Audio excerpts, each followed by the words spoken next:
Bismillahirrahmanirrahim. Assalamualaikum warahmatullahi wabarakatuh. Perkenalkan, nama saya Eka Novianti Wahyuni dengan NIM 2020-387-423-1004. Saya akan menjelaskan materi tentang hukum Islam kontemporer. Unsur bahasan yang akan dibahas, yang pertama keluarga berencana atau KB, yang kedua poligami dan poliandri, yang ketiga aborsi, yang keempat inseminasi buatan atau bayi tabung, dan yang terakhir yaitu rokok.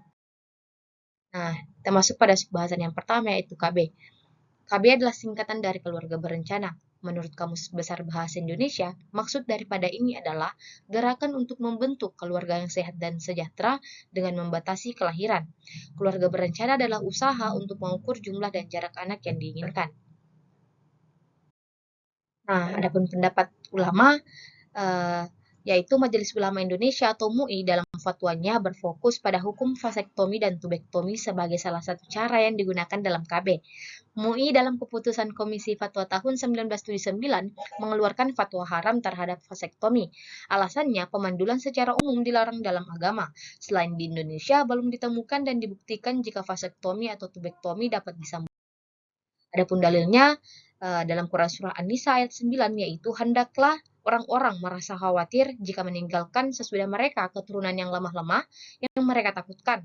Maka bertakwalah kalian kepada Allah dan berkatalah dengan perkataan yang benar atau sesuai. Masuk pada bahasan yang kedua yaitu poligami dan poliandri, di mana poligami berasal dari bahasa Inggris yaitu poligami dan dalam hukum Islam disebut beristri lebih dari satu perempuan. Begitu juga dengan poliandri berasal dari bahasa Inggris atau poliandri dan dalam hukum Islam disebut bersuami lebih dari satu. Di Indonesia istilah poligami cukup viral dengan bermadu. Nah, adapun hukumnya sebagaimana disebutkan sebelumnya bahwa poligami dan poliandri menjadi sebuah hal yang lumrah sebelum Islam datang. Praktik poligami pada saat itu terjadi tanpa ada batas dan aturan, sehingga seorang pria dapat menikah dengan sebanyak-banyaknya wanita yang ia inginkan. Seorang wanita juga dapat mempunyai pasangan lebih dari seorang. Para fenomena ini menjadi hal yang harus diperhitungkan ketika kita membahas poligami dan poliandri dalam Al-Quran. Quran Surah An-Nisa ayat 3 dan 24. Masuk pada subbahasan yang ketiga, yaitu aborsi atau abortus, di mana abortus adalah keluarnya janin sebelum mencapai viabilitas, di mana masa gestasi belum mencapai 22 minggu dan beratnya kurang dari 500 gram.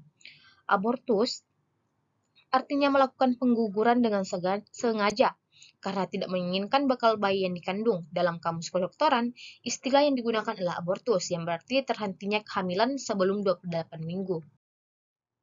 Nah, ulama yang membolehkan aborsi antara lain fuqaha Saidiyah dan sebagian fuqaha Hanafi, serta mazhab Hambali. Adapun ulama yang mengharamkan aborsi antara lain Ibnu Hajar, fuqaha Maliki, dan Imam Al-Ghazali dari mazhab Syafi'i dan mazhab Hambali.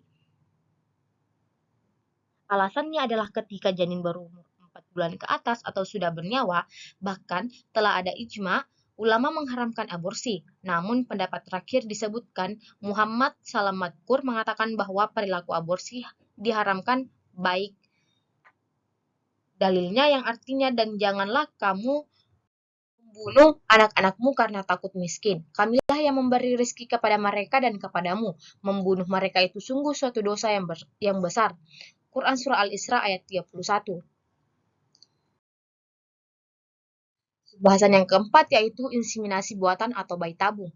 Kata inseminasi berasal dari bahasa Inggris insemination yang artinya pembuahan atau penghamilan secara teknologi, bukan secara alamiah. Adapun bayi tabung atau tiflu al-anabib adalah sel telur yang telah dibuahi oleh sperma yang telah dibiakkan dalam tempat pembiakan atau cawan yang sudah siap untuk diletakkan ke dalam rahim seorang ibu. Nah, adapun pendapat MUI atau Majelis Ulama Indonesia dalam fatwanya tanggal 13 Juni 1979 penetapan 4 keputusan terkait masalah bayi tabung Di antaranya, yang pertama, bayi tabung dengan sperma dan ovum dari pasangan suami istri yang sah hukumnya mubah atau boleh. Sebab, ini termasuk ikhtiar yang berdasarkan kaidah-kaidah agama. Asal keadaan suami istri yang bersangkutan benar-benar memerlukan cara inseminasi buatan untuk memperoleh anak. Karena dengan cara pembuahan alami, suami istri tidak berhasil memperoleh anak. Hal ini sesuai dengan kaidah fikih. Yang kedua, bayi tabung dari sperma yang dibekukan dari suami yang telah meninggal dunia. Hukumnya haram berdasarkan kaidah Sat Az-Zariyah. Sebab hal ini akan menimbulkan masalah yang pelik baik kaitannya dengan penentuan nasab maupun dalam hal kewarisan. Dan yang ketiga itu bayi tabung yang sperma dan ovumnya tak berasal dari pasangan suami istri yang sah. Hal tersebut juga hukumnya haram. Alasannya statusnya sama dengan hubungan kelamin antar lawan jenis di luar pernikahan yang sah alias perzinahan. Adapun dalilnya, dan Allah menjadikanmu bagimu pasangan atau suami istri dari jenis kamu sendiri dan menjadikan anak dan cucu bagimu dari pasanganmu, serta memberimu rezeki dari yang baik, mengapa mereka beriman kepada yang batil dan mengingkari nikmat Allah? Quran Surah An-Nahl ayat 72. Nah, bahasa yang terakhir yaitu rokok, di mana rokok merupakan salah satu zat adiktif yang bila digunakan dapat mengakibatkan bahaya kesehatan bagi individu dan masyarakat. Berdasarkan PP nomor 19 tahun 2003 diketahui bahwa rokok adalah hasil olahan tembakau dibungkus termasuk cerutu ataupun bentuk lainnya. Nah, adapun Qalyubi atau ulama mazhab Syafi'i, ia ganja dan segala obat bius yang menghilangkan akal, zatnya suci sekalipun haram untuk dikonsumsi. Oleh karena itu, para syekh Hami berpendapat bahwa rokok hukumnya haram, karena rokok dapat membuka jalan agar tubuh terjangkit berbagai penyakit berbahaya. Adapun dalilnya, dan janganlah kamu menjatuhkan dirimu sendiri ke dalam kebinasaan. Quran Surah Al-Baqarah ayat 195. Nah, itulah presentasi dari saya. Lebih dan kurangnya mohon dimaafkan. Wallahul muwaffiq ila aqwamit thoriq. Assalamualaikum warahmatullahi wabarakatuh.